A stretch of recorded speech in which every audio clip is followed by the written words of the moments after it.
And now back to our top story. More questions today about the fate of Americans aboard two cruise ships caught up in the global coronavirus crisis. Amna Nawaz has the latest. This is not how Cheryl and Paul Molesky envisioned their cruise vacation. We have been in this room on the Diamond Princess for the last 27 days. For the last 12 days, we have not stepped foot out of this door into the hallway. The Syracuse, New York couple were part of the 300-plus Americans quarantined on the ship in Yokohama, Japan. The vessel, with 3,700 passengers and crew, has been docked in Japan for 12 days. More than 450 people have tested positive for the coronavirus, making it the largest cluster of cases outside of China. But late Sunday, U.S. officials evacuated 340 Americans who'd been released from the ship, including the Moleskys, and flew them back to the United States. It's a little bit scary with the numbers going up of people taken off the ship with the COVID-19 virus. So, I think it's time to go.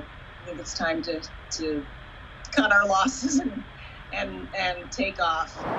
The two flights of evacuees landed early today at military bases in Northern California and Texas. They now face another 14 days in quarantine. Meanwhile, the World Health Organization said it's working closely with Japanese officials to prevent a larger outbreak. We need to make sure that we focus on our objective, public health objective, which is to contain the virus and not to contain the people, and making sure that we can have a right balance between the health of the population in Japan and other countries, but also the health of the people being currently on this boat. Late last week, the Westerdam cruise ship was finally allowed to dock in Cambodia after 5 countries had turned it away. One passenger, an American, then traveled to Malaysia, where she tested positive for the virus days later. Hundreds of people released from the ship have already headed to their home countries, and they're being warned to quarantine themselves.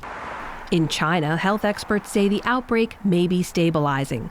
Some workers returned to their jobs in Beijing and Shanghai today as the city's 2-week quarantines expired. The elevator is being disinfected every 2 hours, and you need to take your body temperature and record it before entering the building, and then take it another time before entering the office. So I don't think fear is necessary. The Chinese government said today that more than 10,000 patients who have been hospitalized with the virus have recovered and been discharged. All over the country except Wuhan, the number of newly diagnosed cases has been declining for 13 consecutive days. These are really good signals illustrating that our prevention and control efforts have worked very well. WHO scientists are now in China working with officials there to research the spread of the virus. The Centers for Disease Control said the decision to repatriate Americans from the ship in Japan came after an increase in the number of new coronavirus cases on board. So how well does quarantine work? And what are the risks after those who've been isolated return into the wider population? For that and more, I'm joined by Dr. William Schaffner. He's professor of infectious diseases at Vanderbilt University's School of Medicine. Dr. Schaffner, thanks for being with us and welcome to the NewsHour. I want to ask you about how health officials are handling these cases. When you look at that first cruise ship case, you've got hundreds of people that decide to evacuate, fly back to the United States, even after some of them did test positive for the virus. Are they handling this the right way? Oh, I think our officials, Amna, are handling the circumstances very, very well. They have well-prepared places where these folks in quarantine are going to go. They're providing excellent clinical care for the people who have been shown to be diagnosed with the virus. And I think we're still very much in the containment phase here in the United States. Let's find everybody, diagnose them quickly, and then public health can work on all the contacts.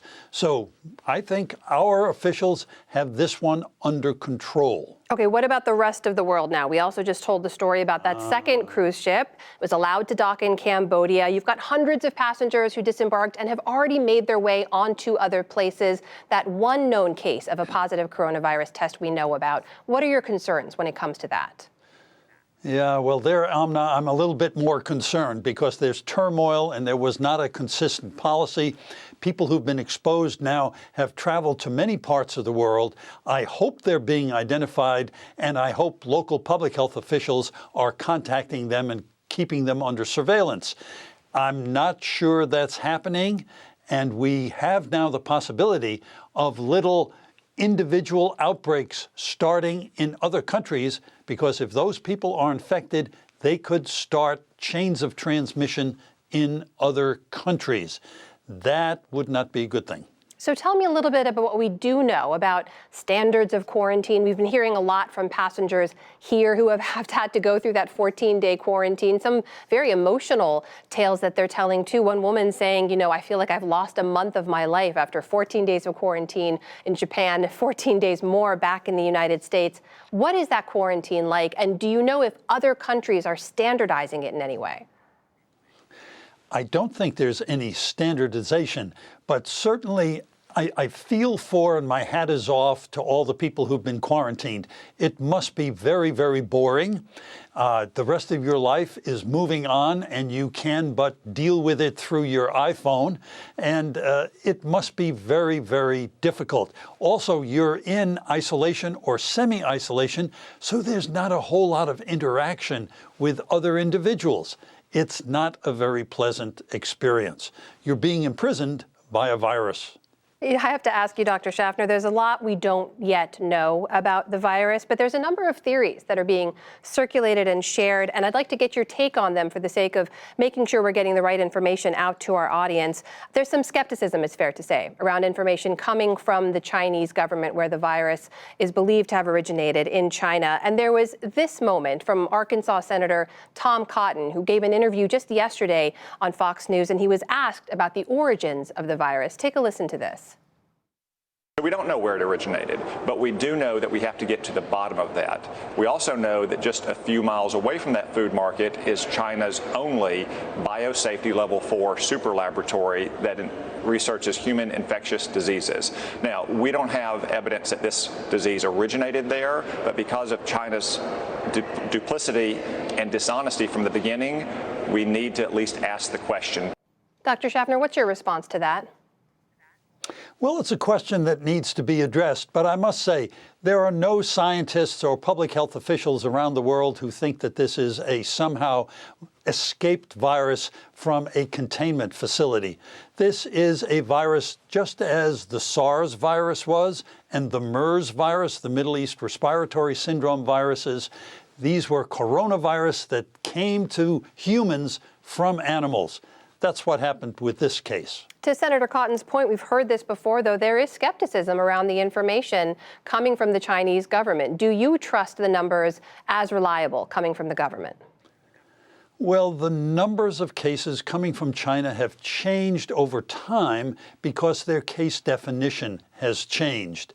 I think they're trying to do a good job, but it still is very confusing, and we have to be skeptical. We don't know whether the outbreak in Wuhan and other parts of China is continuing at the same rate, increasing, or, my goodness, it might be decreasing. The numbers are not consistent enough for us to draw firm conclusions yet. Well, to that point, we just heard today that the Chinese government is saying there was actually a dip in the number of cases. If that is true, what would that tell you about the potential future spread of the virus? Well, if that's true, and I certainly hope it is, it would mean that this ginormous public health experiment that they have done, quarantining from 11 to 50 millions of people, actually did have some impact in reducing the transmission of the virus. I've always hoped that. I hope that's correct, and we can begin then to plan the end game. When can we start turning things back to normal? But it's too early to be confident that we can do that. We can hope for the best, but we have to keep preparing for the worst. Dr. Schaffner, just a few seconds left. I have to ask you, as recently as a week ago, scientists were saying there is still the potential of a global pandemic. Based on what we know in the last week, do you believe that's still the case? The potential is there, Amna. Whether we'll get there or not, we don't know. I'm holding my breath and crossing my fingers. Dr. William Schaffner of Vanderbilt University School of Medicine, thank you very much. Thank you.